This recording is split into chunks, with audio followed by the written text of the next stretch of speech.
नदियाँ जब अपनी बर्फीली जंजीरें तोड़ती हैं, पंछी जब फिर से घर लौटते हैं, पहाड़ों की घाटियाँ जब अपने पुराने गीत गुनगुनाने लगती हैं, तब सबसे पहले कौन आता है? बसंत का प्रथम संदेशवाहक फ्यूली।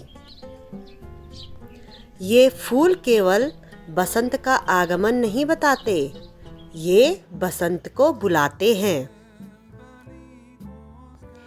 जैसे ही सर्दी विदा होती है और गर्म धूप की पहली किरणें हिमालय की ढलानों में आलिंगन करती हैं, प्रकृति पूरी तरह से जाग जाती है। फ्यूली फूल अपनी चमकीली पीली पंखुड़ियों के साथ सबसे पहले इस परिदृश्य को सुशोभित करने वाले फूलों में से एक है।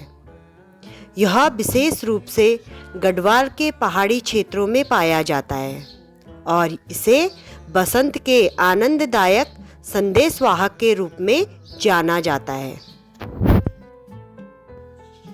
स्थानीय लोग इसे पवित्र और शुभ मानते हैं और इसका नाम अक्सर इस क्षेत्र के लोकगीतों और कविताओं में लिया जाता है।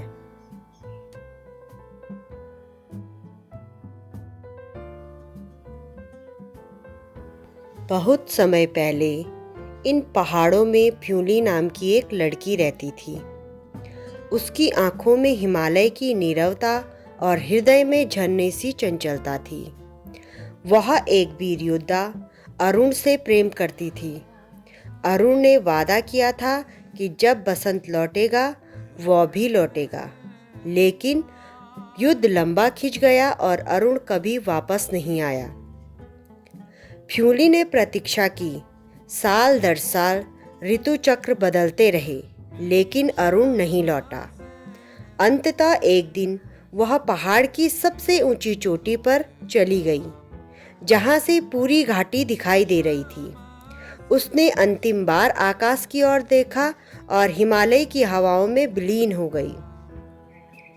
देवताओं ने उसकी भक्ति देखी और उसे एक वरदान दिया, तुम कभी मुरझाओगी नहीं, कभी खोओगी नहीं।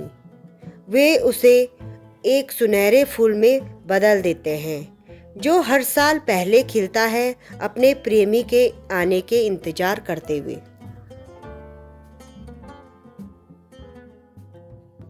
यदि हम गहराई से देखते हैं तो फ्यूली हमें महत्वपूर्ण जीवन का पाठ सिखाती है। यह हमें धैर्य और सहनशीलता का महत्व बताती है। कई महीनों की कठोर सर्दी के बाद यह बेमिसाल सुंदरता के साथ खिल उठती है। ठीक इसी तरह हमें भी जीवन की चुनौतियों का सामना करना चाहिए और मजबूती से उभरना चाहिए। दोस्तों, उम्मीद करती हूँ आपको आज का व्लॉग पसंद आया होगा।